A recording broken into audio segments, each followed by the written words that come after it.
गुरु शुक्र शनि राहु केतव सर्वे ग्रहाः शान्तिकराः भवन्तु। सर्वे ग्रहाः शान्तिकराः भवन्तु। क्रूरग्रहाः शान्तिकराः भवन्तु। नमस्कार, स्वागत है आपका आचार्य वाणी में। मैं आचार्य डॉक्टर विक्रमादित्य आपके साथ हूँ और आज का विषय है मकर राशि वालों के लिए शुक्र और बृहस्पति की युति। जी हाँ, शुक्र ग्रह और बृहस्पति ग्रह दोनों एक साथ चलने वाले हैं 27 जुलाई से लेकर 21 अगस्त तक एक ही भाव में, और बड़े विचित्र भाव में रहेंगे आपकी राशि के दृष्टिकोण से। दो परम शुभ ग्रह जन्मपत्री को देखा जाता है, ज्योतिष सिखाई जाती है तो सबसे पहले शुभ ग्रहों की गणनाओं में की जाती है, तो बृहस्पति शुक्र इत्यादि सबसे शुभ ग्रह माने जाते हैं। और वो दोनों ग्रह जो हैं वो बड़े विचित्र भाव में, छठे भाव में, रिपु के शत्रु के भाव में, वो कहाँ पर शत्रु के भाव में, रोग के भाव में और कहीं ना कहीं खर्चा अननेसेसरी करवाने वाले भाव में वहाँ उपस्थित हो गए हैं आपके साथ। और ऐसे में आपकी कुंडली में बड़ा विचित्र, अब शुभ ग्रह अशुभ भाव में चले जाएंगे तो क्या करेंगे, अपनी शक्ति से उसको बढ़ाएंगे। तो आपके लिए ये समय दो धारी तलवार वाला है, बहुत सावधानी से, लेकिन ये समय आपको विजय दिलवाने वाला भी है, ये समय आपको आगे बढ़वाने वाला भी है। लेकिन कब, जब आप इनकी युति के प्रभाव को समझ लें। इस समय हो सकता है कि आपके सामने, जैसे हम बात कर रहे हैं, कोई विकट स्थिति चल रही हो, कोई मुकदमे में फंसा हो, कोई कहीं ना कहीं कॉन्फ्लिक्ट, आज जीवन में कॉन्फ्लिक्ट चलते रहते हैं।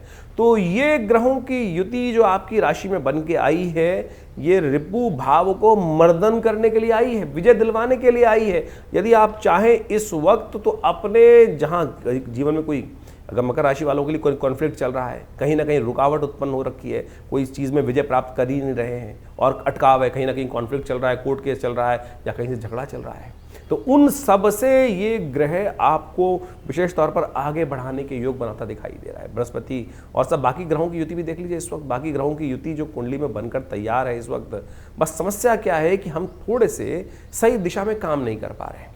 यदि हम सही दिशा में, हमारे मनोमस्तिष्क में, विचार में कहीं ना कहीं हमारे जो ग्रह है इस वक्त ऐसा कर रहे हैं कि नहीं होने वाला, नेगेटिव भाव मन में कहीं आकर बैठ गया है, और वो कारण हो रहा है शनि महाराज का। शनि वक्री स्थिति में चल रहे हैं, और शनि वक्री हमने आपको कुछ दिन पहले आपकी राशि के संबंध में शनि के संबंध को बहुत बढ़िया से एलैबोरेट करके समझाया था। पुनः जाके उसको समझिए। कई बार क्या होता है कि हम एक बार समझ लेते हैं वीडियो को, तो हम उस तरह से दोबारा नहीं समझ पाते हैं। अरे ज्योतिष कोई चमत्कार नहीं है, और हमारा विषय ज्योतिष को समझाने का जो है वो तो बिल्कुल एक अलग तरह का है। हम कोई अंगूठी नहीं पहना रहे आपको, हम सिर्फ काउंसलिंग प्रोवाइड कर रहे हैं कि ये ग्रह आपके मनोमस्तिष्क पर क्या प्रभाव डाल रहे हैं। बृहस्पति और शुक्र की युति हजारों ज्योतिषी लोग बता रहे होंगे कि कहीं ना कहीं रूप भाव में नुकसान करा देंगे। हम कह रहे हैं आपको विजय दिलवाएंगे।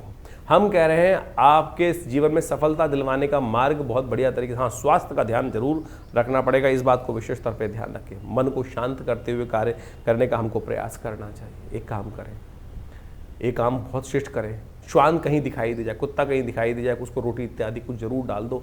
इस बात का ध्यान रखते हुए कार्य करने का प्रयास करें। श्वान को अवश्य रोटी डाल दो। पिता की सेवा अवश्य करने का प्रयास करो। पिता हैं तो आपके बहुत अच्छे हैं, आप दूर रहते हैं, अगर पास में रहते हैं तो उनका रोज चरण छू के एक बार आशीर्वाद लेने। माता पिता की जितनी चरण सेवा करोगे ना, इस वक्त उतने बढ़िया वारे न्यारे होने के योग आपकी राशि में बनते दिखाई देंगे। लेकिन ध्यान रखना, शुक्र और बृहस्पति की युति जो इस वक्त रिपु भाव में है, वो कहीं ना कहीं भोग विलासिता भी, कुछ लोगों की प्रवृत्ति थोड़ी बदमाशी की तरफ भी जा सकती है, भोग विलासिता की तरफ जा, और वो विलासिता की तरफ अगर ज़्यादा लिप्त हो गए तो क्या होगा, केवल समय बर्बाद होगा। तो इतना बढ़िया योगा की युति बन के आई है, वो क्या होता है, मन कहीं ना कहीं थोड़ा सा बदमाशी की तरफ भी जाता दिखाई देता है ऐसी कुंडली के अंदर। उसको कहीं रूल आउट नहीं किया जा सकता, उसका एक प्रभाव है भोग विलासिता की तरफ। ये न कि न प्रकारेण व्यक्ति के मनोमस्तिष्क में कुछ ना कुछ खुराफात चलती रहेगी, ऐसे योग भी चलते रहेंगे।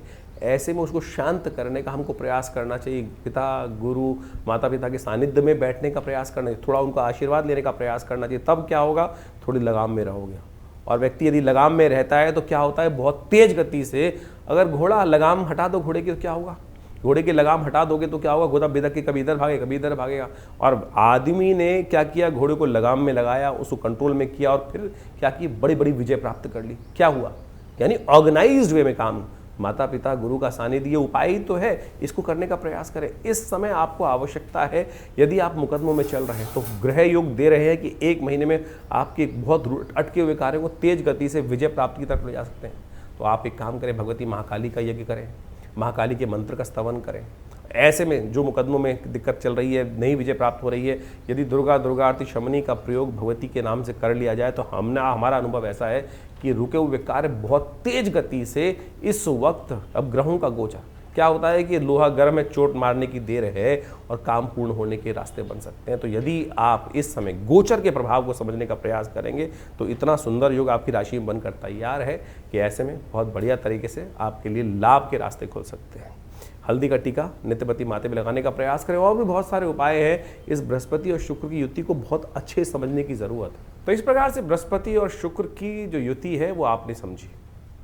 ये ग्रहों की युति जो होती हैं और योगा योग जो बनते हैं, परस्पर टकराव बनते हैं, इसका प्रभाव जीवन में हर क्षण पड़ता है। और जब गोचर में इस प्रकार की युति हो तो हमको समझना चाहिए कि उन ग्रहों का प्रभाव क्या हमारी कुंडली के अनुसार से पड़ रहा है। ऐसे में देखें, बृहस्पति ग्रह और शुक्र ग्रह का संबंध बड़ा विशेष है। दोनों ज्ञान के प्रतीक हैं और ऐसे अद्भुत ज्ञान के प्रतीक हैं कि आप समझ सकते हैं कि दोनों के दोनों ने अपने शिष्यों को बिल्कुल उत्कृष्टता तक, बिल्कुल टॉप तक पहुंचाने का सुंदर कार्य किया। देवगुरु बृहस्पति तो साक्षात देवताओं के गुरु माने जाते हैं, लेकिन शुक्र के संबंध में बात कहा जाए तो वो दैत्यों के गुरु माने जाते हैं। दैत्यों को गलत मार्ग पर चलने के बावजूद भी उन्होंने उनको शक्ति संपन्न बना दिया, देवताओं के समक्ष लाकर खड़ा कर दिया। देवताओं को भी कई बार पराजय का सामना उन दैत्यों के समक्ष करना पड़ा। कारण क्या था? शुक्र के कारण से।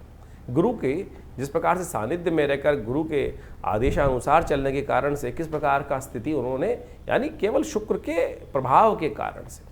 शुक्र केवल भोग विलास का ग्रह नहीं है। बहुत सारे लोग शुक्र को केवल भोग विलास की बात कर लेते हैं।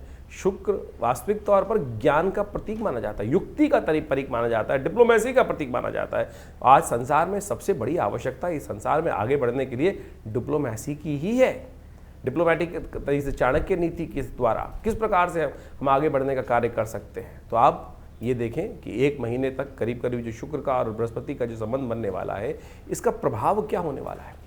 वैसे आपकी राशि के दृष्टिकोण से तो आपने प्रभाव समझा, लेकिन जनरल तौर पर यदि हम सामान्य तौर पर समझें तो क्या है, विपरीत बुद्धि जो है वो 2 विभिन्न मार्गों पर चल सकती है। देखिए, संसार जो है ना गोली है, कहा जाता है ना पृथ्वी गोल है। इधर से चलोगे चाहे इधर से चलोगे तो गंतव्य मार्ग पर। हाँ, एक मार्ग छोटा हो सकता है, एक मार्ग बड़ा हो सकता है। एक मार्ग पर चलने में रास्ता पथरीला हो सकता है और एक मार्ग पर चलने पर रास्ता कहीं ना कहीं सुगम हो सकता है।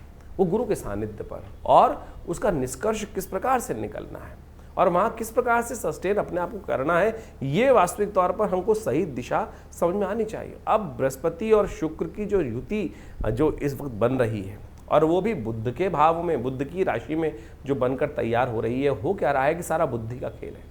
तो ऐसे में ध्यान रखना पड़ेगा कि आपको बुद्धि कहीं फेरे में ना फंस जाए।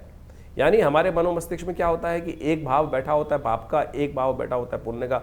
एक हमको सुख शुभ की तरफ प्रेरित करने का प्रयास करता है, दूसरा कहता है गलत कार्य कर लो। और यही जो मति भ्रम है, इधर जाऊं कि उधर जाऊं। दुस्वाभाविक राशि में दोनों बुद्धि के देवता एक जगह उपस्थित हो गए हैं और जिस प्रकार के, और दोनों के दोनों शक्ति संपन्न है। नवांश में भी यदि इनको देखें तो अच्छी शक्ति में इस पूरे के पूरे जो राशि चक्र के अनुसार से चलेंगे, चाहे वो दृष्टि मान ली 27 जुलाई से लेकर 21 अगस्त तक का ये समय रहेगा, बिल्कुल सही रूप से रहेंगे, अच्छे ताकत में रहेंगे। तो ऐसे में आपको जिस प्रकार से हमने जो उपाय बताए हैं वो करते हुए कार्य करने का प्रयास करना चाहिए। शुक्र का संबंध जो है ना, वो भोग विलास की तरफ भी ले जाता है और ऐसे में आपकी राशि के दृष्टिकोण से जहाँ जहाँ उसका प्रभाव उत्पन्न हो रहा है, उसके अनुसार से आपको विशेष तौर पर कुछ खास उपाय करते रहना चाहिए। ऐसे में अपने राशि के दृष्टिकोण से आपको खास तौर पर कुछ खास उपाय समझ लीजिए जिस प्रकार से करना है। वैसे हमने जो आपको प्रभाव बताया उसके अनुसार और भी हजारों उपाय शास्त्र, अनेक मत के अनुसार से शास्त्रों में उन उपायों को वर्णित किया गया है। शुक्र का वास्तविक संबंध जो है, यदि हम शुक्र का संबंध शुभ करना चाहते हैं, एक बड़ी भ्रांति है संसार में इस वक्त कि शुक्र को अय्याशी के साथ, बहुत सारे लोगों ने तो मदिरा के साथ जोड़ने का प्रयास कर दिया। अय्याशी, गलत काम जितने भी हो सकते हैं, वो शुक्र कहीं नहीं है। शुक्र अगर ज्योतिष के दृष्टिकोण से, अध्यात्म के दृष्टिकोण से समझें तो शुक्र का संबंध किससे कहा गया है? गाय से, गौ सेवा से। सोचे, शुक्र कहीं जो है किसी के शिष्य ने कोई गलत तरफ चला गया, उसने गलत कार्य कर दिया तो गुरु गलत नहीं हो गए। शुक्राचार्य जी ने कहीं कोई व्यभिचार नहीं किया, इस बात को हमको समझना चाहिए। तो शुक्र कहाँ से, जो कई लोग मतलब वास्तविक तौर पे अभी कुछ दिन बड़ा विचित्र स्थिति समझी कि एक जो व्यक्ति बहुत सारे लग जगह बैठे हुए एक फालतू बात कर रहे थे कि शुक्र यदि ताकतवर देना चाहते हो तो शराब पीना शुरू कर दें। अरे क्या ज्योतिष का सत्यानाश करना चाहते हैं? अध्यात्म का, ज्योतिष एक आध्यात्मिक विज्ञान है और वहाँ मदिरा का पान करना जो ग्रह सिखाए, जो व्यक्ति सिखाए, वो ना तो आध्यात्मिक हो सकता है ना तो विज्ञान के साथ हो सकता है। तो इस बात को हमको समझ लेना चाहिए अच्छे से। शुक्र को यदि प्रबल करना चाहते हैं तो एक बात समझ लें, दूध का सेवन बढ़ाएं। हमारे यहाँ भोग विलासिता की जो व्याख्या दी गई है गौधन से दी जाती थी, और आज की तारीख में शुक्र का वैभव प्राप्त करने के निमित्त अब लोग ललायित हैं कि शुक्र का वैभव, तो कुंडली में दोष बढ़े, कुंडली में शुक्र जिसका कमजोर है उसको कैसे ताकतवर है। अरे नित्यप्रति गौ की सेवा करने से जो निधि प्राप्त होती है गोदुग्ध, उसका सेवन करना शुरू करो, तब तो शुक्र की ताकत बढ़ेगी, नहीं तो किसी और कारण से शुक्र। और आपने गलत तरफ जाकर ऐसे मतिभ्रम करने वाले लोगों के संगत में आकर करना शुरू कर दिया तो खुद तो गिरोगे और पूरे के पूरे समाज को लेकर गिर जाओगे गड्ढे के अंदर। शुक्र नहीं बढ़ेगा। भोग विलासिता का बढ़ना कतई शुक्र का मतलब वैभव, शुभ कीर्ति, यश, ये सब भोग विलासिता की।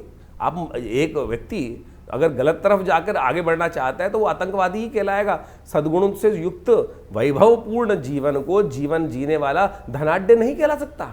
आज हमने धनाढ्य की जो डेफिनेशन है, धन व्यक्ति को प्राप्त करने वाला धनी व्यक्ति की जो डेफिनेशन है, वो सदकर्म की तरफ प्रेरित व्यक्ति ही माना जाता है।